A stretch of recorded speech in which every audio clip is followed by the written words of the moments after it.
afternoon and welcome to Real Chicks Rock Presents Real Discussions. I am your host, Michelle Dawsbert, and as always, I'm super excited to be here. It's a beautiful day in the neighborhood. Today marks our first show in season 7. Yes! We are going into our 7th year of having these dope conversations with people. But I want to thank all the new listeners. For those that are checking us out for the first time, Real Chicks Rock is all about creatively collaborating, connecting, and raising awareness regarding issues that impact women. And we do it by way of community service, mentoring, public speaking, and we do it on this platform too, the arts. And this is where I get an opportunity to talk to people that I admire. We also talk about issues that impact us here. But today it's about people that I admire, people that are passionate about what they do. Hopefully we can get some inspiration by their journey and learn from them. And today is no different. I am honored. Because if you're in Atlanta and you know anything about hip hop, you have seen this man to the left of me, none other than Drez the Beatnik. Drez, how you doing, my brother? Fantastic. Yeah, How are you? I'm awesome. And of course, an honor to have you here today with me. To be here. Thank you so very much. Let's get right into it. Born and raised in Philadelphia? Yes, ma'am. Tell me a little bit about that for you as a kid growing up. Well, the neighborhood that I'm from is the section of Philadelphia that I'm from is from the Germantown section. Okay. If you see the city of Philadelphia from a map, it looks like a tugboat. Yeah. My neighborhood is actually the chimney Of the tugboat. of the tugboat. Okay. That's the Germantown section. Okay. So within that, my neighborhood is called West Oak Lane. Okay. Yeah, and that's where all of this started. Oh, okay. So give it to me. Paint the picture some more. So growing up in this neighborhood as a kid, what was the music that you were listening to? Can you remember some of the tracks? In the house, it was always gospel and jazz. Okay. And R&B. It wasn't until I was able to go outside that I pretty much discovered hip hop. Okay. And when were you able to go outside? Strict parents? What was the deal? Not necessarily strict parents, but an academic household. Okay. Is what I grew up in. You can't really do what you want to do till you take care of what you got to take care of. Word up. Okay. School is your job. You do your job well. You can enjoy the world. Okay. If school isn't taken care of, then you know what you got to do. Okay. Okay. That's what it was. So as we're going outside as a kid, you're discovering a different sound than what was resonating in your house? Yes. What was it? Well, the song that actually, I always tell people, everybody has a gateway song. Like hip hop, if hip hop is a culture and it's a drug, Yeah. Music is gateway music. Okay. And my gateway drug, if you will, my gateway song was "My Part of Town" by the Tough Crew. Is that right? Yeah, and it's a Philly anthem. You ask anybody easily over 35. Okay. Yeah. About that song, they know exactly what you're talking about. It's nothing, it's nothing new or foreign. Right. You know exactly what it is. Yeah. And that song definitely resonates with me. So much so, when I had the opportunity to record my live album, I actually did a cover of that song. Really? On it, yeah. Yeah. What was it about that song that just resonated so much with you? Everything. Well, first off, it was the first song I ever heard that shouted out my neighborhood. Yeah. Yeah. So that's always dope. That's always dope. That's always dope to hear in the neighborhood. Yeah. Yeah. So you hear in the neighborhood, and then you just was like, when it's my turn, you just want to kind of pay it forward. Yes, sir. Yes, ma'am. Yeah. That's what you got to do. So how old were you when you heard this song? Oh Lord. Shoot. 13? Yeah, I was going to say 12. Looked like 12 in your eyes. Yeah. Yeah. That's some good stuff. So while we're in Philly, and this is our neighborhood, were we hearing some sounds in other parts of the world, like maybe New York or something that was inspiring you? A little, like Philadelphia gets a little bit of everything. Right. So, and mostly because of the TSOP, like the town of Philadelphia, love them. Is that magnet that just attracted a lot of stuff. And Philadelphia radio was unique as well at the time. So Yeah, I mean, I heard a little bit of everything, like, everything from Rapper's Delight, to Rockbox, Yeah. Roxanne, to NWA and Yeah. Eazy-E, Yeah. and all of that. Like, I mean, we got a little bit of everything. Like I said, like Awesome Dre out of Detroit, Luke From down in Miami, the bass sound, and, and even pre-Outkast Atlanta, you know what I'm saying? We're talking like Raheem, we're talking Shy D. Yep, yeah. All of that made its way up to Philadelphia. By the way, Shy D is from my block. Shouts out to government named Peter Jones. Yes. Coming from Bronx River Projects. What's up? So I want to talk to you a little bit about high school. Did you get to infuse more of this hip hop sound for you Actually, in high school? No, still on the academic journey. Well, for me growing up, I sing in choirs. Really? Yeah, I mean, since I could talk, I was singing. Yeah. So it was choirs and singing groups. Yeah. Things like that. District choirs. Yeah. Well, this is a shift. Like, this is a change, and I'm trying to get on. How do we get from singing in choirs? And you are a very intelligent man. You're very smart, academically smart. We sense that, we hear that in the way you articulate and your communication skills. So kudos to your parents by instilling that to you in an early age. And then being able to sing and being in these groups. I'm trying to understand, when did we transition into this love of hip hop? And how did we get to New York? Did we ever spend some time in New York? Well, to answer the first part of your question, actually, I mean, I've done a lot with regards to R&B. I did, and I say a lot, I mean, as far as my bucket list is concerned. Right. I wrote and sold music. I got placements. I sang in local groups. I won talent shows. Man. Things like that.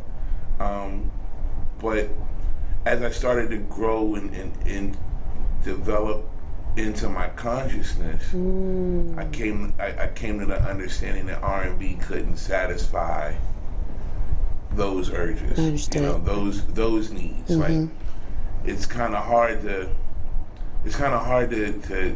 fuse Malcolm X and Luther Vandross at the same time. Yeah, I know that's right. Yeah. So you have to give up one in order to embrace the other. And at the time, hip hop spoke more to what I wanted to say than R&B. Okay. Keep in mind, don't get me wrong. When it's all said and done, I still want to be Venus Flytrap. I still want to play slow jams at the end of the night, But for the time being, I just felt like I could attempt to provide more of a difference. Okay. Through this vehicle. Do you remember the song or the era that really awakened your consciousness? Was it Public Enemy, or was it a little earlier in the hip hop era? It was Stetsasonic.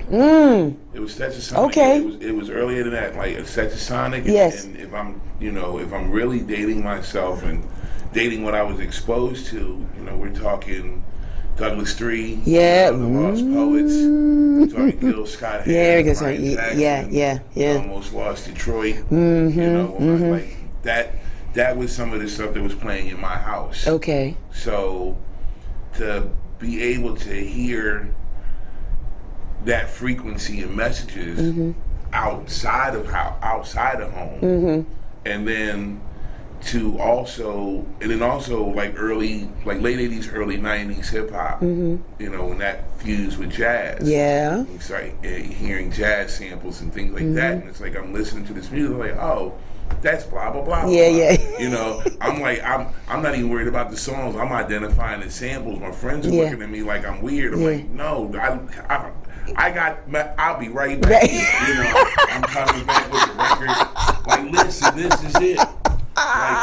Yeah, yeah, you had it. Yeah, this is the mighty Quinn. Right.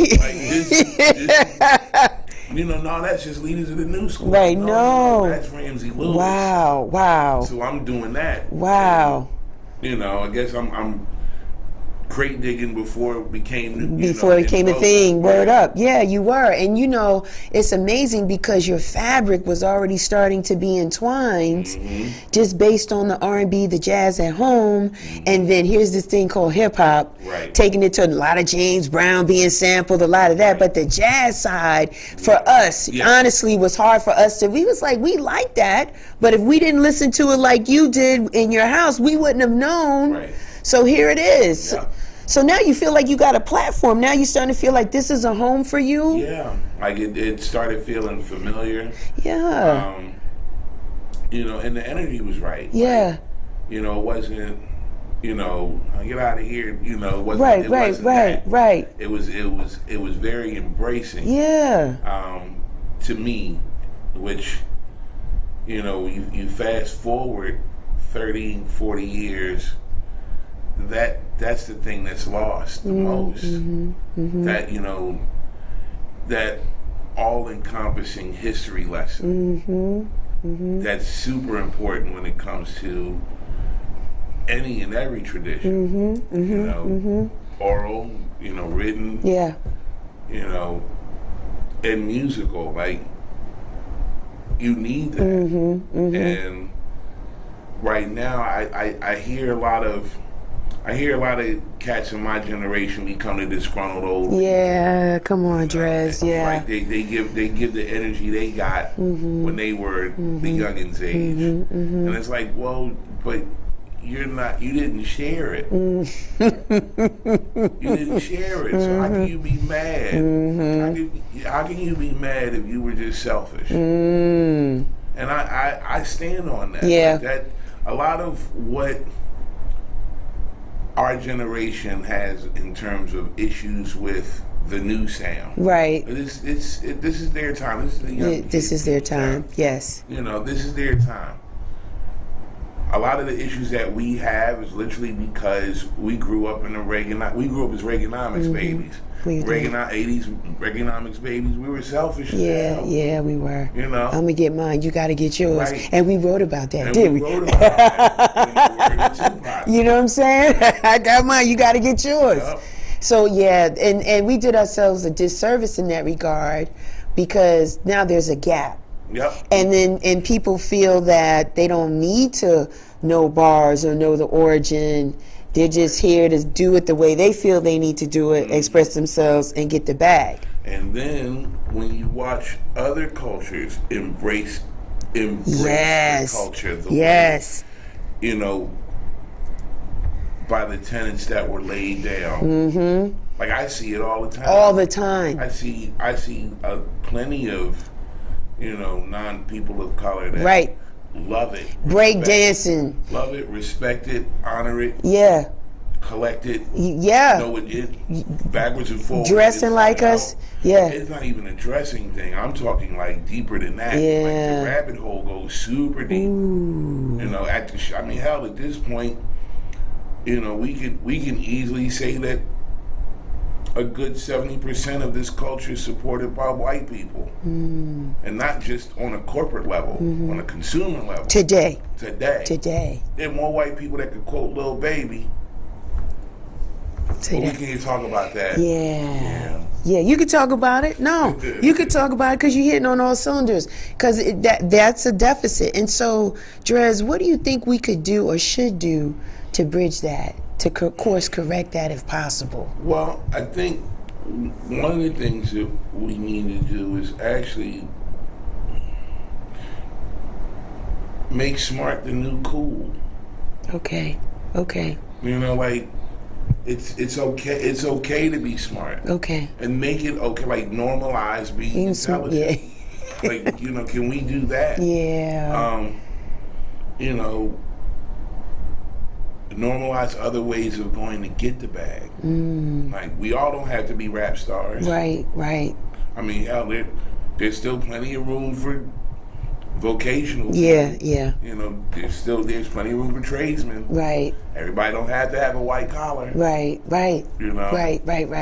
and you know, I just there's a lot of normalizing that needs to happen in order to kind of change the narrative. And we're behind in our narrative of what this is that we created. You know? It's ours. But Yeah.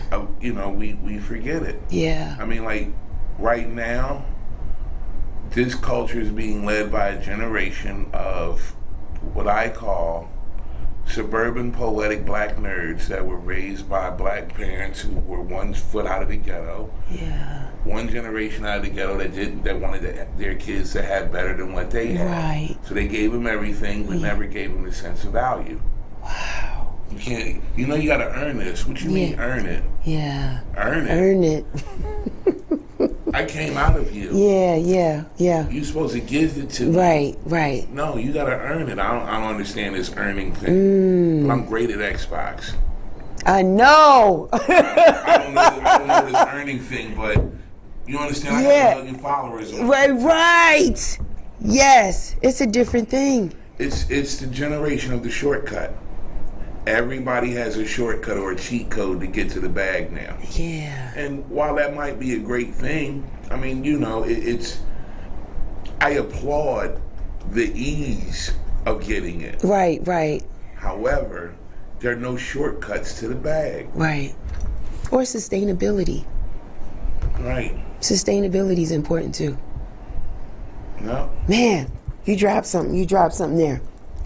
I want to talk to you about your earlier years, you know, as a young teenager, as a young adult, the vibe, the energy in Philly, in New York. Did New York get your attention? You spent some time in New York? I have spent some time in New York, but it was mostly as a young adult.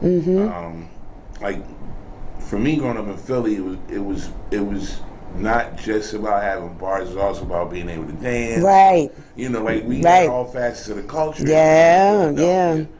So, I spent time.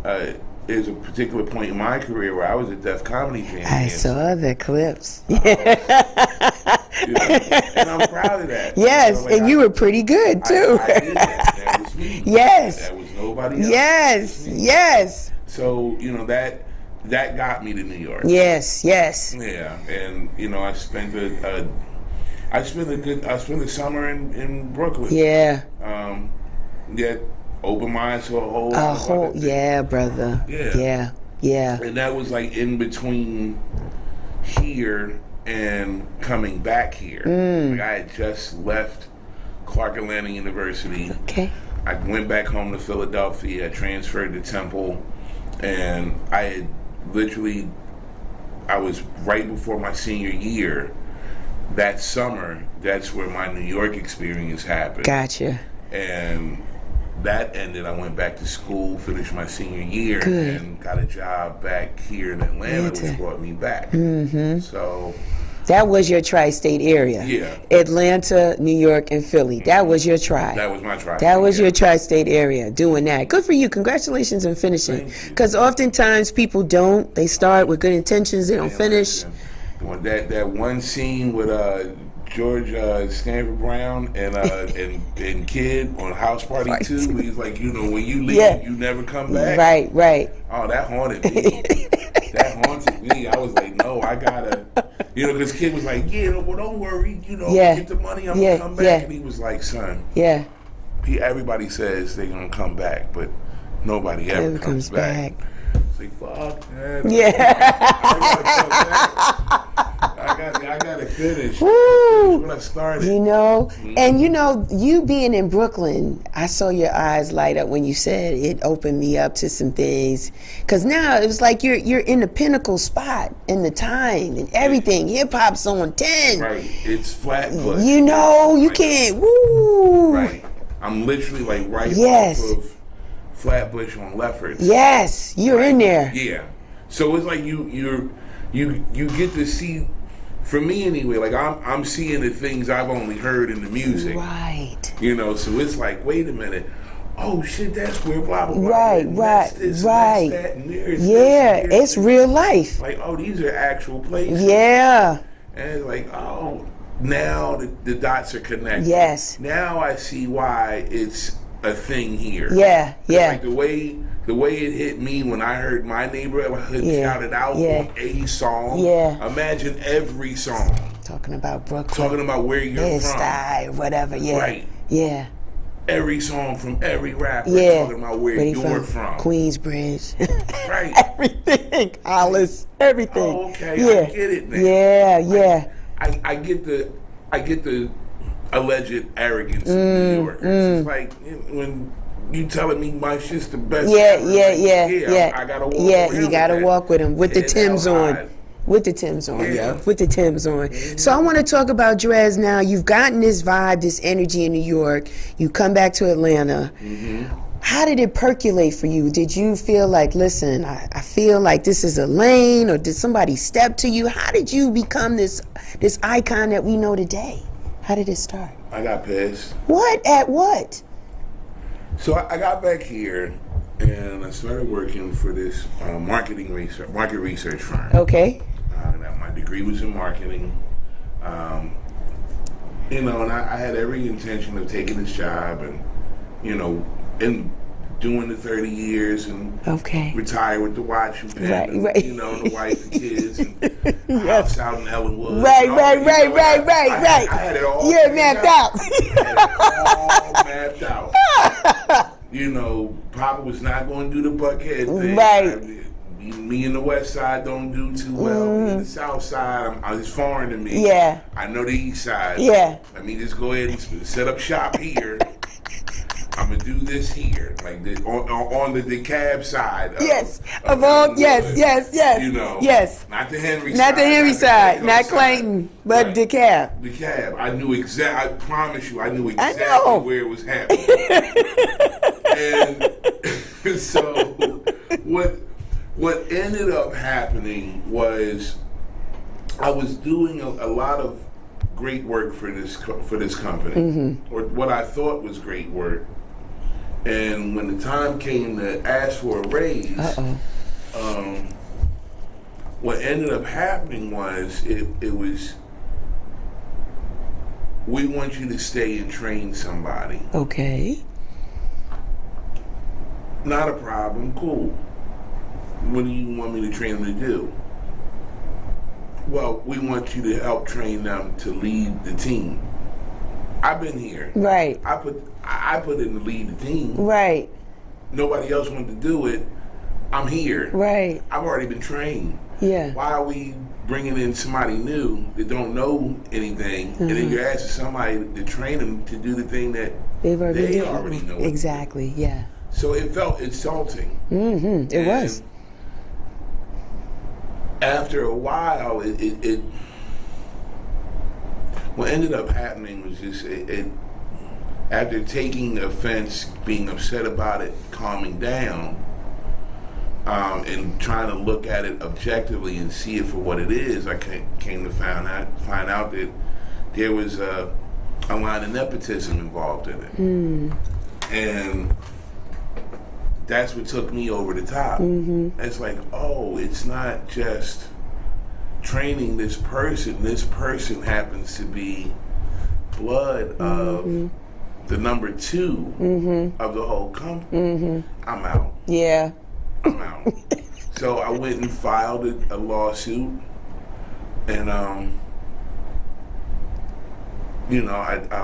was homeless for about a good 9 months. 'Cause, I left a good job, and the idea of going back home to Philly was nowhere involved in the plan. Right. So ended up settling out of court, and then pretty much the rest was just I'm gonna bet on me.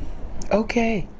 That was it. Okay. Like, I'm gonna bet on myself, and whatever happens, happens. Okay. But if it doesn't work, I have nobody to blame, and I'm happy with that. Okay.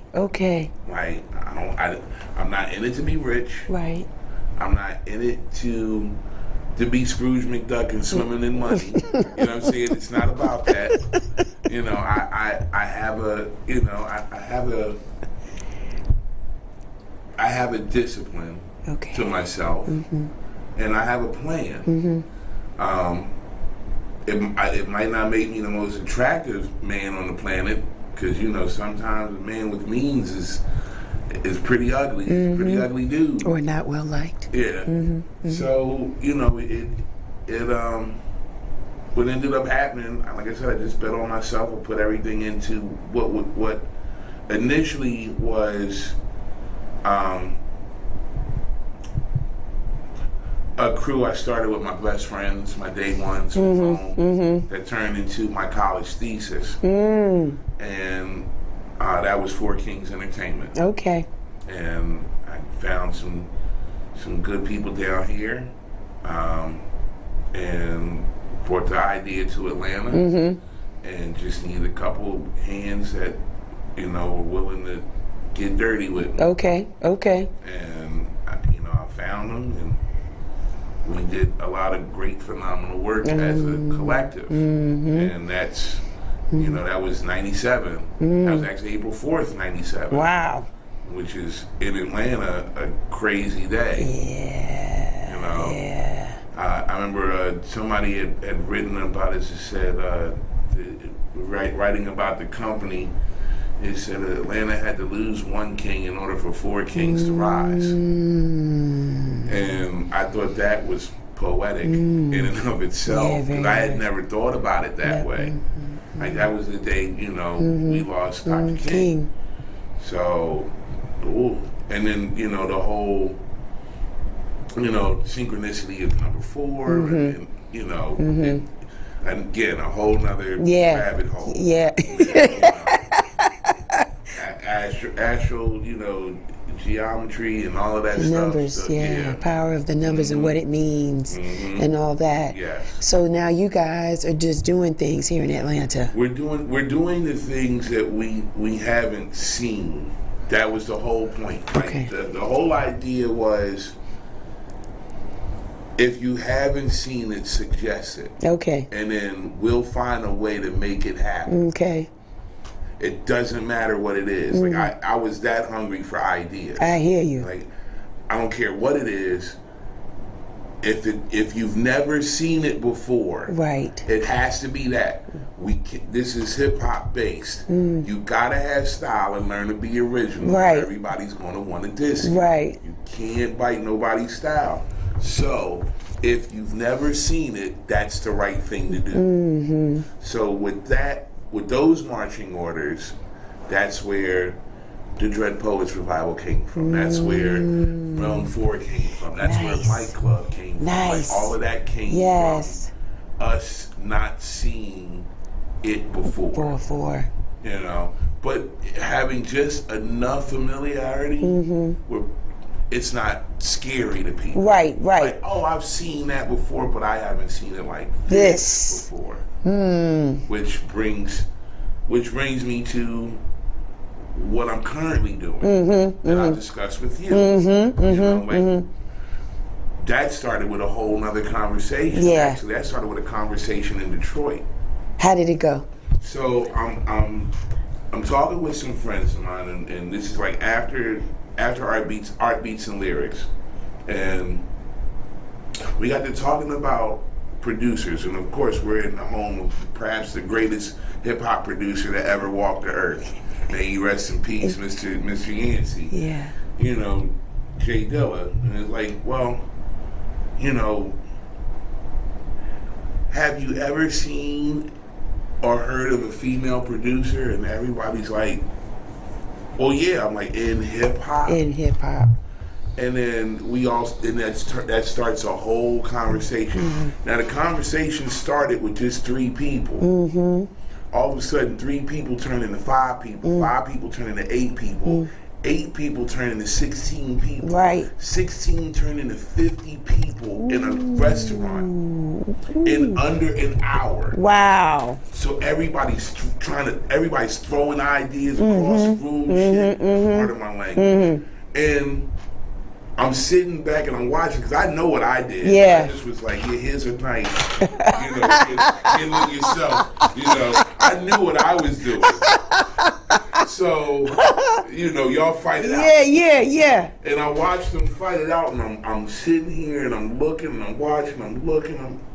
My girlfriend's with me. I'm like, you see this? Yeah. Like, yeah. I think you might have something. I'm like, I think so too. I mean, it's like we paid the bill, dipped out. What? They still going. Wow. I was like, oh, yeah, we gotta.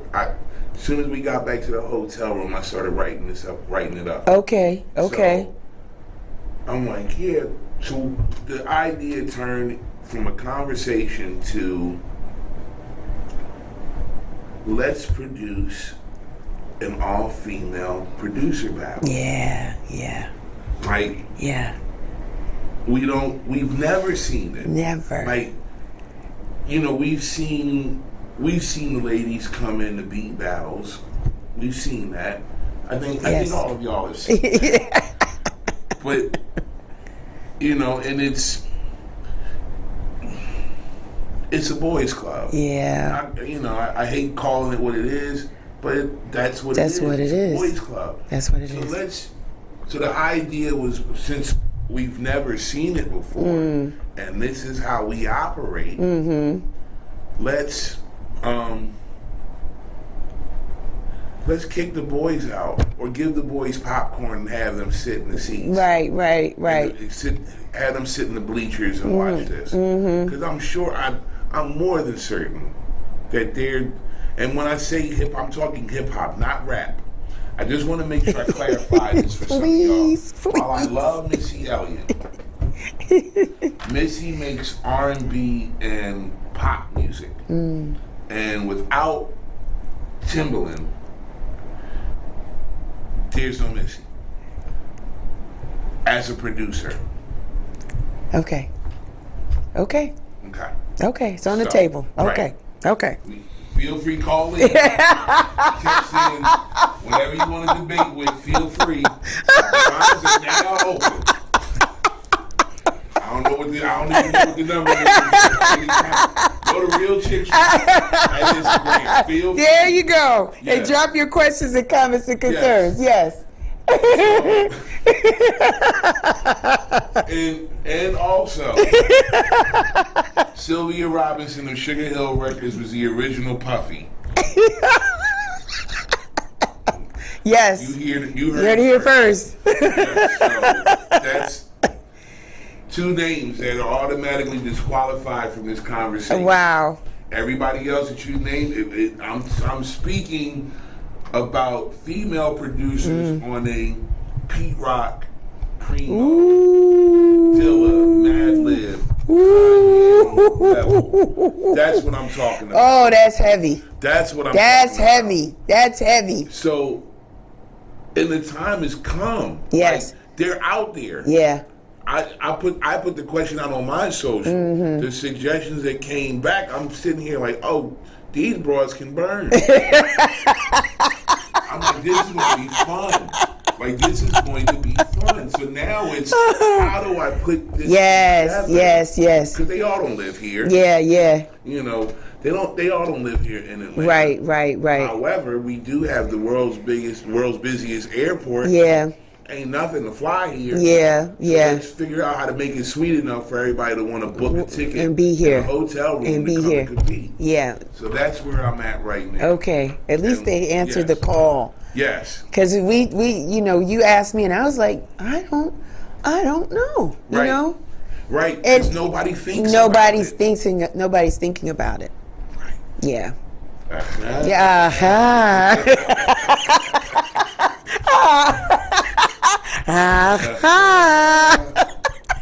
That's the whole point. And that's you. And that has been your art form in this space because you have brought different things to Atlanta. But we felt the safety of the familiarity you talked about, which is hip hop. Hip hop, not rap, but hip hop. Hip hop. Right. People actually putting pen to paper. Right. Lyricists. Right. Poets. Right. Yeah. Sean Carter is an anomaly. Yeah. That's not how it's done. Yeah. Because he ain't write nothing down. Right. Yeah. That's not how Off it's the done. dome, off the top. Yeah. No, you gotta. You got to write it down. Most right. people write it down. Right. No, all of us. 99% of us. 99.9% of us write it down. You know, we can. It's not some. It's all of us. Now, how did you get sought after as a host and an MC? Is it because of your work that you've done? Well, I tell folks all the time, you gotta pay what you weigh when it comes to this. Okay. So I didn't necessarily. No, I take that. Take it back. I produced my own events where I had the host. Mm-hmm. I initially didn't want to be the host. Okay. Like I had the perfect guy in place to host. He just caught a case of cold feet at the 11th hour. Okay. And the show still had to go on. So because of that, I had to do it. Mm-hmm. But it's not the thing I wanted to do. Really? Mm-mm. And you're so good at it. Well, I like people. You do like people. And that's the first thing to this job. Mm-hmm. Like being an entertainer, period, on some level, you gotta like people. Mm-hmm. If you don't like people, what's the point? Mm-hmm. You like people. Right. Yeah.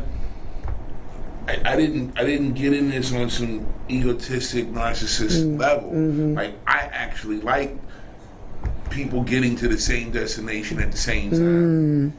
No matter how long it takes, we leave nobody behind. Right. You know, no, get off the wall, come and get involved. Yeah, in this. yeah. I'm not getting. Do I have to step off this stage There with you this come- microphone you and come grab you and just- get you on the floor You and come said answer? that.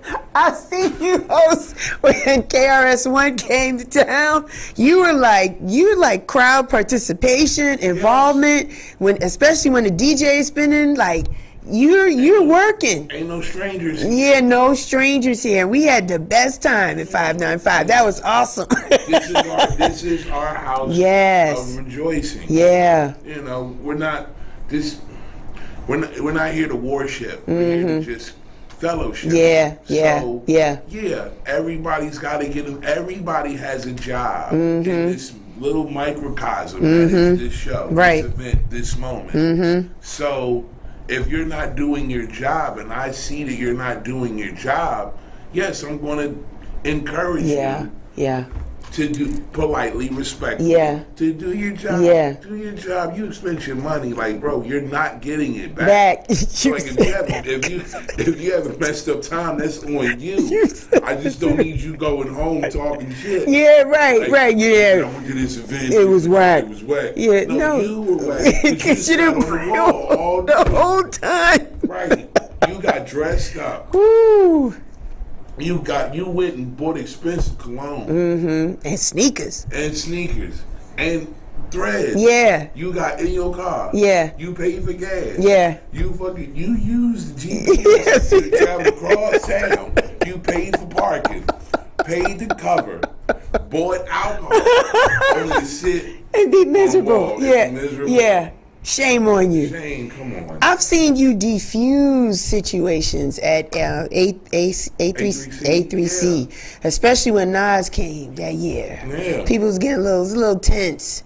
And, you know, sometimes when things are behind schedule, tempers get a little, is he going to show? Is it going to be? What is it going to be? Get off me. Get out. You know, people get a little tight. And I've seen you be able to calm people down. Yeah, because we forget. Yeah. Like, I get it. Like, Yeah. I get it. We all don't want to. Yeah. Or waiting. Yeah. Right. But, like, bro, come on, man. Yeah. All this. Are you looking around? You see all these beautiful women. Yeah, that's what you tell Really, them. you really gonna do this? You're gonna do this right here, right now? Because we in here. Her. Yeah. Look at her. That could be your future wife. That could be something. You fumbling right now. Right now. You sure this is what you want to do right now in front of all? Hey, listen. And of Of course, to the people at home, it's a lot more R-rated than how. Yeah, a little bit more. But you just don't do that. Like, I mean, come on, man. Like, a lot of us men in hip hop literally got involved in hip hop to impress women. That's what I've heard. That's what I've heard. Listen, your favorite rapper's favorite rapper got involved in this for the attention and affection of a lady. Of a woman. Wow. Yeah. Wow. I am no different. You're no different. No, I'm no different. I'm not going to sit here and act like I am above the fray. No, I am not. But the thing is, when traditionally these events are a boys' club, you know, and it comes with all of the things that come with being men. You know, we're a pack of animals here, if you will, and everybody's fighting to be an alpha in the audience, waiting on an alpha to come on stage and perform. Yeah, it feels stupid. Yeah. When you really sit back and think about it, it feels stupid. So to watch us do misguided things in those situations, it's like, dude, you're messing it up for everybody. Like, this one guy might not even be here for the fight, but since you nudging and pushing him, now you're gonna make him have to want to fight. Right. When he was looking at her the whole time. Yeah. Now you done messed it up. You done bumped him. Yeah. He done lost his concentration. She done walked off. Yeah. He can't find her ever again. Yeah. That's the story he's going to tell when he's 40 or 50 years old. It's one time when I was 20, I was at this show, at this hip hop festival, and I saw her. And then some asshole bumped me. And her again. Like, man, you messing up generations. For real. Just relax. You gotta relax. You gotta relax. How does it feel, Drez, to be that guy? When, you represent, to me, and I'm speaking maybe for some others, but you represent a genre of music here in the South, in Atlanta, which is hip hop as we know it. Anything related to hip hop on a major scale, you've been associated with it. How does that feel for you? I've never really thought about it. Really? I've never thought about That's, ladies and gentlemen, where they said, that's a really good question. Thank you for that. It is a really good question. Yeah. I guess I got into it to meet my heroes. Okay. You know. That's honest. And there is a saying, like, never meet your heroes because they'll always disappoint you. I've yet to be disappointed. That's awesome, Drez. That's awesome. I for real have yet to be disappointed. And don't get me wrong, I'm not saying if any of my heroes or friends of my heroes or associates of my heroes happen to see this and pass it on, this is not a personal challenge. Yeah. Right. Don't start now. Please don't. Yeah. But I've never been disappointed. Nice. Like, I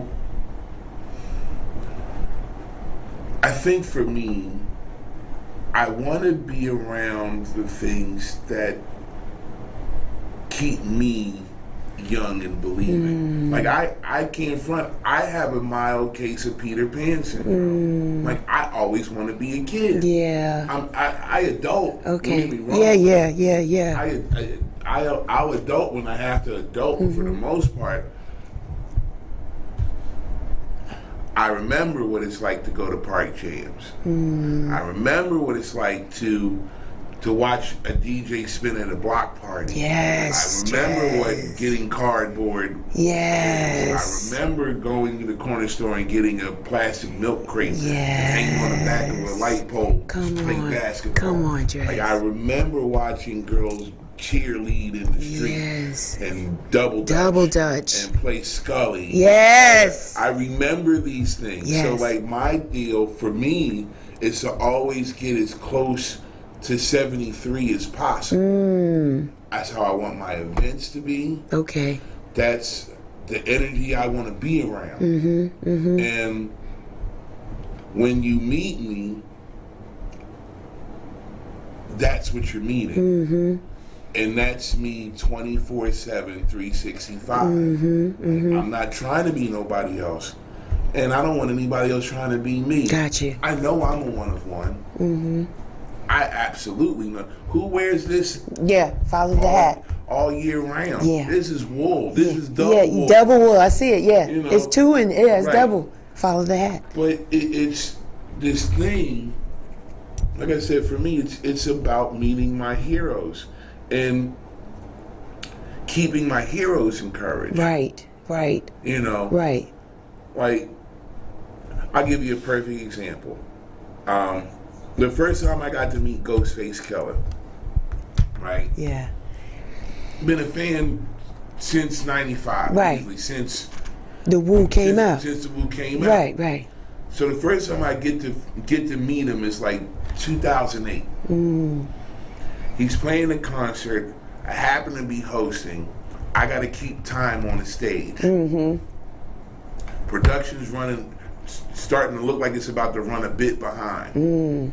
He's not there yet. He finally gets there, and I go backstage, and I address him by his government name. Okay, okay. Like, you're not Ghostface Killer right now Right. until I give this to you. The mic to you. Yes. All that time, you're Clark Kent. Yeah, yeah. So I address him by his government name. He's never met me before. I introduce myself like, hey, how you doing? Blah, blah, blah, blah. I'm the host. My name is Stress. Welcome to Atlanta. All that. Players play. Right, right. You know, listen, we got 5 minutes until it's time for you to go on stage. Oh, I'll be there, Mr. Coles. You know what I mean? Like, he saw the seriousness, and like, here's Ray with him. He's like, who the fuck called him? Like, Right, right. and then goes like, calm down. Yeah. Like, that's my name. Right. Why are you wilding right now? And so he understood, The respect. right. Like, I'm not here to disrespect. I love everything you do. Like, you have yet to do anything wrong. I know the backstory and Everything. Pre-television show. Right. I know all of this. Still got respect for you. Yes. You can't come out of where you came from and do this. Right, right. However, Yeah. 2 minutes. Sir. 3 minutes.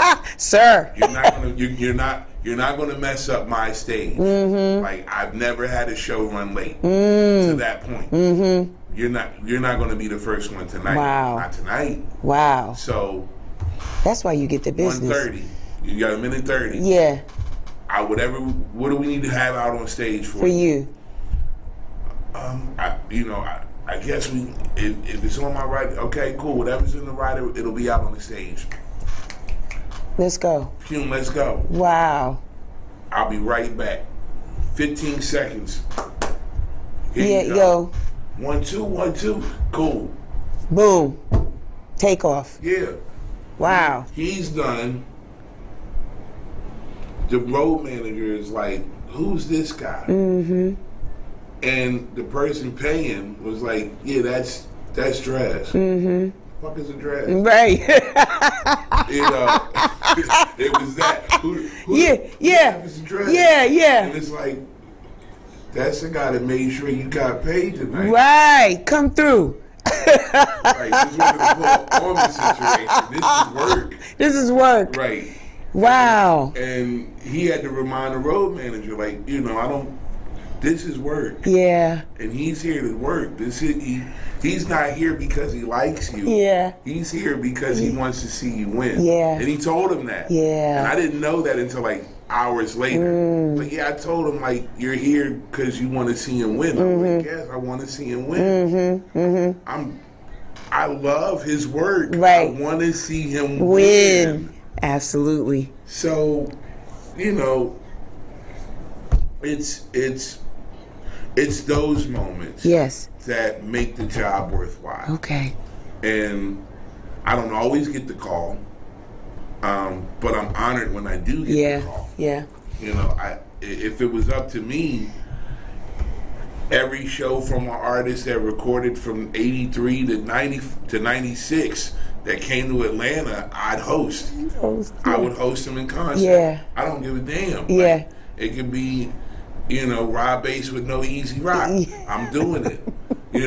I'll even DJ for you. Yeah. If in needed. honor. Yeah. Yeah. In honor of Easy Yeah. Rock. Yeah. Is Is there anybody you would want to work with that you haven't?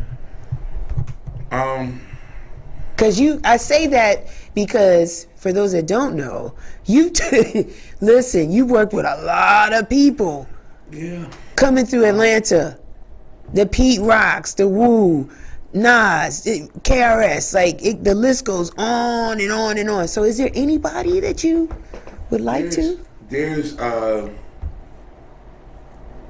actually 10 names. 10? There's 10 names. They're not all hip hop, Okay. but there's 10 names. There's 10 acts that I would love the opportunity to work with. Okay. In any capacity. Okay. Jay-Z. Kendrick. Cole, Drake. Tyler. Okay. Pharrell. Pharrell, nice. Stevie Wonder. Nice. Portishead. Thievery Corporation. Jamiroquai. Oh, that's a good list. Yeah, and if I had to go to another 5, Sade, Yeah. D'Angelo Maxwell, Patti LaBelle, Nice. and Stephanie Mills. Yes. For my mom. Yeah. I love some Stephanie Oh. Mills. That's a good list. It's a great list. I've thought about this question. Yeah. Like, I trust me. See, here's another tip for the boys and girls at home. Interview yourself in the mirror. Like, because there are going to be moments where you're like, it's going to happen. I call it self manifestation. If you keep training yourself for a moment, eventually the moment will show itself. I've been training myself to be interviewed for more than a minute. So when the moment shows up, yeah. I'm already ready. Yeah. She sent questions. I didn't read the questions. But I told her we just gonna do what we do. We're just gonna do what we do. And she's asking questions that I've actually asked myself. So I already have the answer. There you go. Because I've been prepared. You've been prepared. You've been prepared for this moment. Phil Collins song. I've been waiting for this moment for all my life. Boom, boom, boom, boom, boom, boom, boom, boom, boom, boom, boom, boom. Gotta throw the drums in.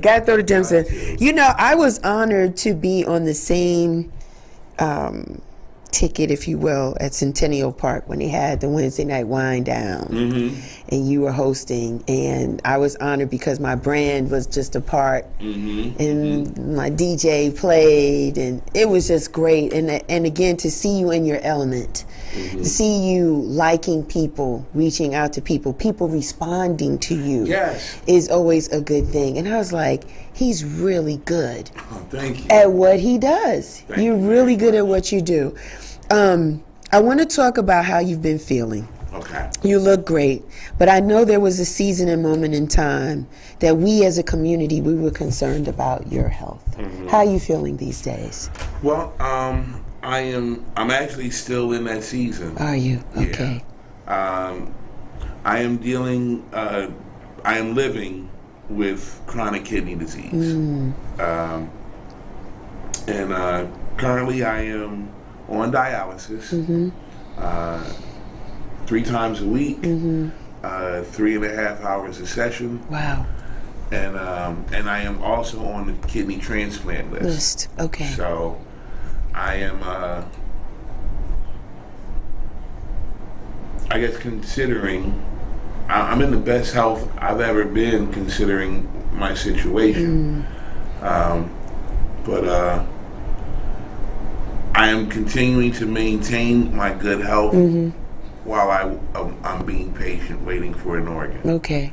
And from what I was told at the beginning of this journey, that no one gets a kidney 4 or 5 years in. Like you're gonna have to. It's gonna be 7 years before you even be considered for one. So we're at the 4.5 mark right now. Okay. And I'm okay. Like I said again, I'm okay with that because I'm doing the things necessary to maintain my health. Yeah. I wish it was reversible. I really do. Like I wish that there was something that I could eat or drink or a change in diet where it would not. I don't want it to slow. I'm not saying to slow it down, but like to get rid of it. Yeah, get out of here. Like and I hope the day comes where kidney disease will be treated like the cold, but I know it's not. I won't be allowed to see it, and that's okay. But I do know that once I do beat it, like that's a whole nother. That's my new purpose. Yeah, man. Yeah. So, I have no problem sharing my story, like we spoke about before we started rolling. I want to inspire somebody. There's probably somebody out here watching or listening right now that is either going through it themselves or have a family member or a friend or an associate that is going through it. And I can tell you this much. It sucks. Yeah. It really, really sucks. But what's worse than it sucking is being in it by yourself. Luckily for me, I'm not in it by myself. I have 272 accountability partners in my life. And when an accountability partner is, in layman's terms, is just somebody that always walks up to you and you all right, you good, everything good, you straight, or what's that? Yeah, it's just juice. Like juice. You know what I'm saying? Like I have those people in my life. You ain't supposed to eat that. Right. You ain't supposed to do like Cinco de Mayo's coming up. I can't be Mexican. Right, no. Like, I can't have tomatoes and I can't have avocados. And I'm already allergic to onions. So, I'm screwed. Yeah. But I love it. I love it so much. But I can't have it. And if I do, I gotta make sure that I double up my treatment so that I can pass that food through, out of my blood. So that's what's happening with me. I'm not ashamed of it. My situation happened as a result of high blood pressure due to hypertension incurred by stress. I had to change some things and edit some folks out of my life in order to cut down my stress, and I did so. And I'm in a much better, happier, safer space. That's good. I'm around folks that actually kind of want to see me alive for a while. Yeah, we do. So that's the best part. That's not family, So because I'm not always around my family, so to be around people that treat me like family, that want to make sure I'm okay is the biggest blessing that I am eternally grateful for. That's it. And you have a beautiful daughter too. Yes, I do. Yes, I do. Yes, I do. She hates when I get all mushy. Yeah. I can't help it. Yeah. Like, my kid is, My kid came in at a time when I wasn't ready to be a dad. Okay. But I'm ready to. I think since then I've done the best job I can with what I have to be as good of a dad as possible. Okay. I can't sit here and say I'm batting 1,000 at being a dad. I can't sit here and say that I see my kid all the time whenever I want to. Can't say all of these things. What I can say is her mother has done a great job of raising a great kid. And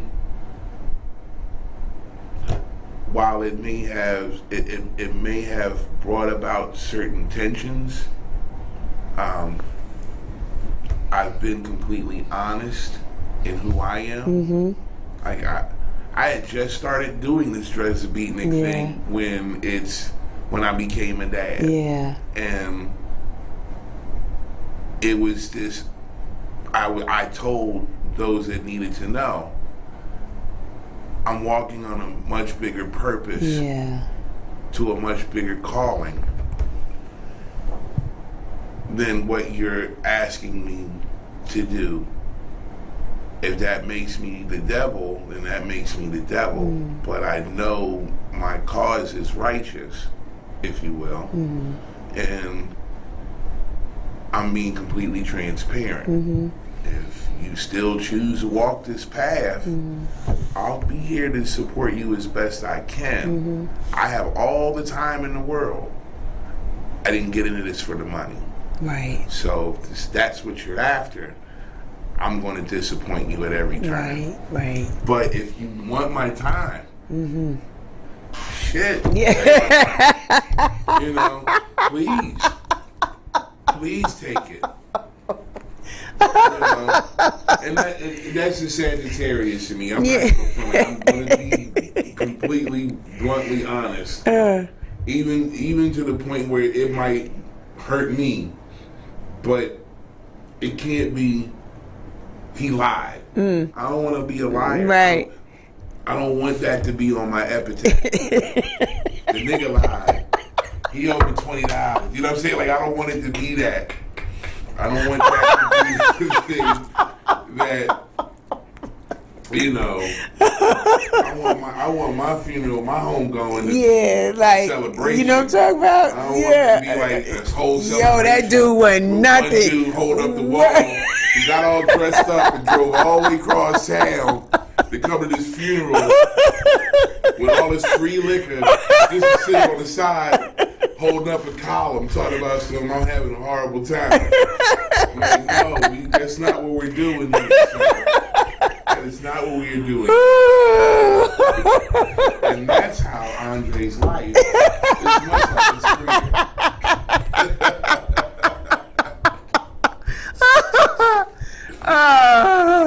I really like you. You're funny, and you kept it a buck too. But that's real. Yes. That's real. That's real. Yeah. That's real. But I'm, you know, she's about to graduate college. Yes, congratulations. That's an To honor. her, yes, she earned it. That's all her. Yeah. I just helped out where I could. Yeah, that's good. That's I'm good. I'm glad I could be called upon. Yes. And glad I could answer the bell. Yes. When it rang. When it rang, yeah, because some fathers are not getting these calls Right. at all. And I know some of those guys, and we have meetings every week. We talk. And, you know, they're not bad people. They're just in bad situations. Yeah. Like, I honestly, I have yet to meet. I hear the term get thrown around a lot, very, very loosely, but I've yet to meet a deadbeat dad. Like, I've met plenty of dads that want to be dads that aren't allowed to, or aren't of a particular means to be able to facilitate being a dad. But I've yet to meet a deadbeat dad. Like, the baby's born, I don't want no parts. I don't know those people. That's good. You know, Yeah. like, I just don't. That's good. That's good. You don't need to know those kind of people. Right. That's not your style. That's not my style. That's not where you come from. What do you want to see for Atlanta now that things are starting to open back up nice and slow? You know, after coming through this pandemic for 2 years, weather's nice here in Atlanta. You know, we get spoiled real quick. What do you want to see for Atlanta in the hip hop space or music space? Well, before we can speak about before we can speak about Atlanta in the musical sense, we've overhyped Atlanta. Really? Atlanta's not. I'm gonna put this as I'm gonna do the best I can to put this as mildly as possible, so that our esteemed producer can also understand and give me a thumbs up when he relates. We have overhyped our wonderful city outside of our city to the point where everybody wants to come here, which is a great thing. However, we don't do things in Atlanta any longer that require the whole world to come to Atlanta. Right. There's no Olympics. There's no Freaknik. There's no national, international, worldly events that take place in Atlanta for the world to want to come here to either visit, much less to live here. Right. However, for some odd reason, we're full. Everything's overpriced. And the first thing I would love to see happen is that Atlanta become affordable. Yeah, like back in the day. And the reason why I say that is because the living wage versus the cost of living is lopsided. You don't make enough money to live in the 404, the 770, or the 678. Wow. So that's gone. Yeah. And then you have what I see now as black flight. You have black folks who lived in predominantly black neighborhoods who are getting bought out, and they're now flying out. They're moving out to the suburbs. Right. You know, like Rockdale County, which is just outside of Atlanta. Going east, has seen an uptick in African American residents. And keep in mind, Rockdale County is literally just Conyers, Georgia, and then a whole lot of forest. Yeah. Yeah. The downtown Old Town Conyers, as they call it, which is their downtown district, is like this big. That's it. You've seen it all. It's now overrun. Old Fourth Ward is gone. I don't necessarily think this was the dream that Martin Luther King had. Come on now. Come on. But it's the dream that we got. Yeah. Where we're shooting this wonderful show, East Point, Georgia. This is the last bastion of affordable Atlanta. Last piece. And this place is... It's going. Like, East Point is a Starbucks away from... Yeah, it is. Being gone. It is. You got Pittsburgh, which is a neighborhood in Atlanta. You have East Point. You have Hateville. Yeah. Once these three neighborhoods have signs of gentrification in them, it's gone. It's gonna stun. Yeah. So that's what I would like to see happen first. Okay.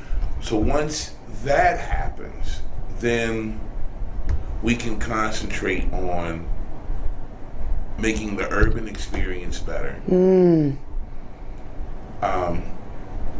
We need to teach our people about financial literacy. Yes. I would love to see our wonderfully newly elected mayor Mayor Dickens work to balance the residents in Atlanta, because everybody doesn't make high five, low six-figure salaries, Right, that is correct. and minimum wage is horrible. Yes, it is. Like, and there is no middle class here. Just so we're clear, for y'all that still think Atlanta is an option, there's no middle class here. It's either you rich or you poor. Poor. And with everybody trying to go and get the bag, it's nothing but chaos and mayhem that's here. The equalizer, allegedly, is we have a governor who's now made it okay for people to carry guns without permits. You heard what I just said. So that's not because he likes guns, it's because of population control. Atlanta, give Atlanta about another 2 years, tops. We're about to become the movie The Purge. That's what's going to happen. And I know it sounds grim, but that's what's going to happen. Now, from a cultural standpoint, from Yes. a musical standpoint, Yes. what I would love to see is artists talk about it. Okay. We're talking easily a 25-year gap of not saying a goddamn thing about everything that's happening. Think about what I'm saying. It's currently 2022. So we're talking 1998 easy. We're talking Bush 2. Yeah. We're talking 9/11. Yeah. We're talking the housing bubble. We're talking about the housing collapse. We're talking about President Obama. We're talking about Trump. Like, we're talking about North Korea. And now currently we're talking about the Ukraine and Russia. All of these things have happened. Not to mention being overseas, trying to hunt down weapons of mass destruction and taking down two dictators, Right. and still not coming home anytime soon. All of this has happened and hip hop hasn't said a word. thing. Yeah. And now our wonderful city is now being touted as being the epicenter with its finger on the heartbeat of the culture. And we're not saying anything. We're not saying anything. But are we supposed to? Yes, because these things actually do affect us as black and brown people. Right. But since we're not teaching that, Since we're not teaching people that, don't know that they should carry that sense of responsibility. Right. We're just happy that Juneteenth is a recognized holiday. That we're happy with that. But I don't know nothing. You don't know nothing. Follow the hat. Just follow that. Just follow the hat. What's next for you? What do you got for you? What's going on? You on the road? I go back on the road with Art Beats and Lyrics for our final 2 shows of this season. That's a great show. Yeah, we're in Louisville, Kentucky for the Kentucky Derby on May 7th. And we're finishing up our season in New Orleans, Louisiana on the 20th of May. Alongside my brother and my mother, we have recently purchased a venue. We are owners of a nightclub here in Atlanta called the East Atlanta Treehouse. Yep. We're looking to be open the top of the month, by June 1. Okay. So we're looking to do that. You can find us on Instagram and on Facebook. What else? I am on a very short list for a proclamation from the city of Nice. Yes. working. Yes. Well deserved. Thank you. Yes. Yes. Yes. Congrats on that. Yes. Thank you very much. Yes. So we're trying, like right now, my team and I are trying to find the right date to have this But presented. yes, that's important. So we're in the beginning stages of that. The glossed over female producer beat battle. Yeah. Will be coming to Atlanta in September. Yes.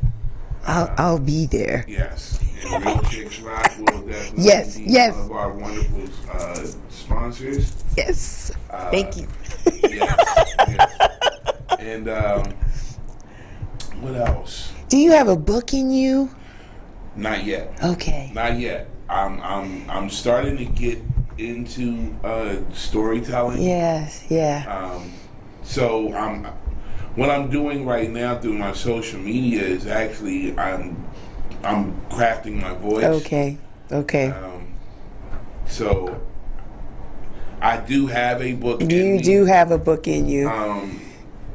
I guess what I want to do, I guess I'm trying to create the book that I'll read to my grandchildren when I'm allowed to have them. You know, be like, Grandpa, tell us the story. Yeah. It's like, Yeah. Go pull this book out. Yeah. And it's read from here. It was a time I was at A3C and Yeah.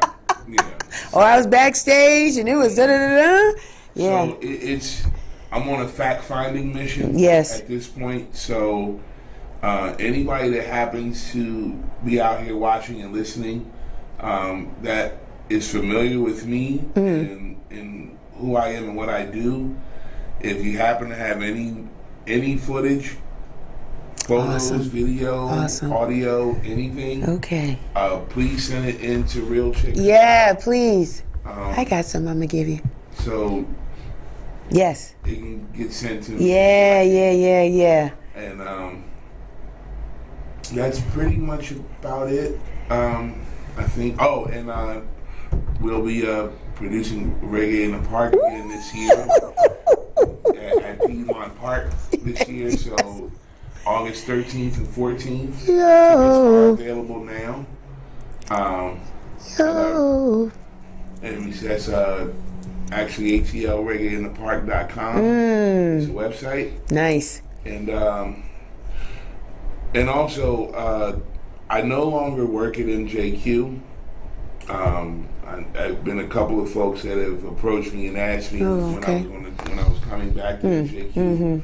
I'm no longer there after 22 years Long time. of service. I'm no longer at MJQ. I'm sorry. I know this may be news to some folks, but there may be some folks who already know. I'm just, every chance I get that I'm at an interview or I gotta spread this information. Right. Myself and my party superhero crew, we are no longer affiliated with the MJQ Concourse. However, we are all still available for weddings, parties, bat mitzvahs, funerals, homecoming services, openings of envelopes, Yeah. gender reveal parties, all sorts of stuff. All kinds of Girls' stuff. nights out, boys' nights All out, kind of stuff. all sorts of stuff. So feel free to look us up and feel free to book us because we have a great track record of Yes, you do. doing great things. Yes, you do.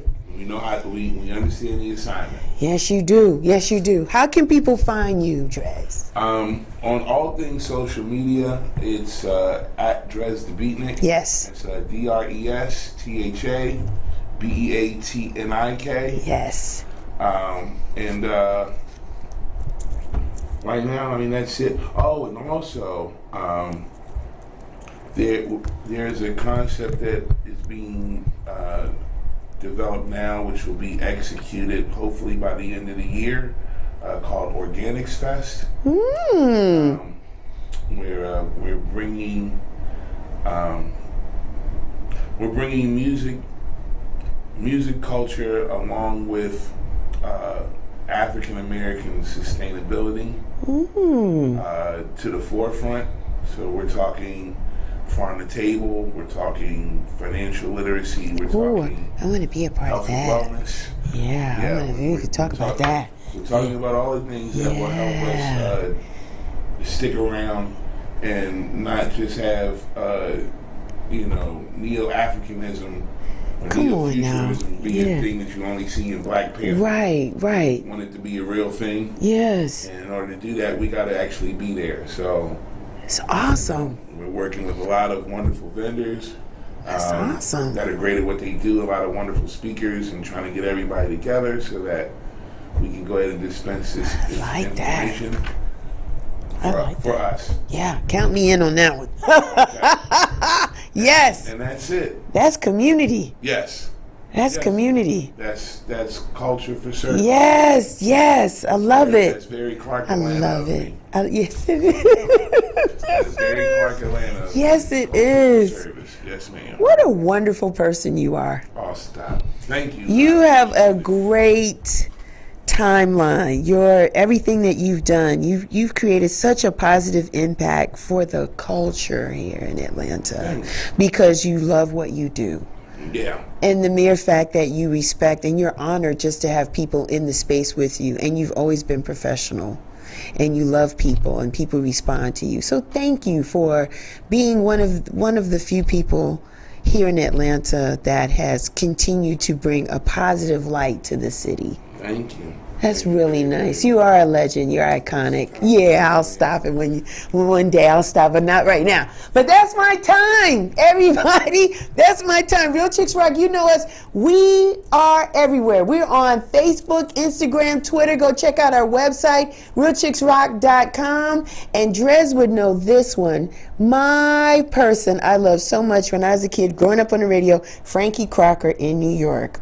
And one of the things he would say is, may you live to be 100 and I live to be 100 minus a day, so that I would never know that beautiful people like you had passed away. Until next time, be well, take care, and rock on. There I go, there I go, there I go, there.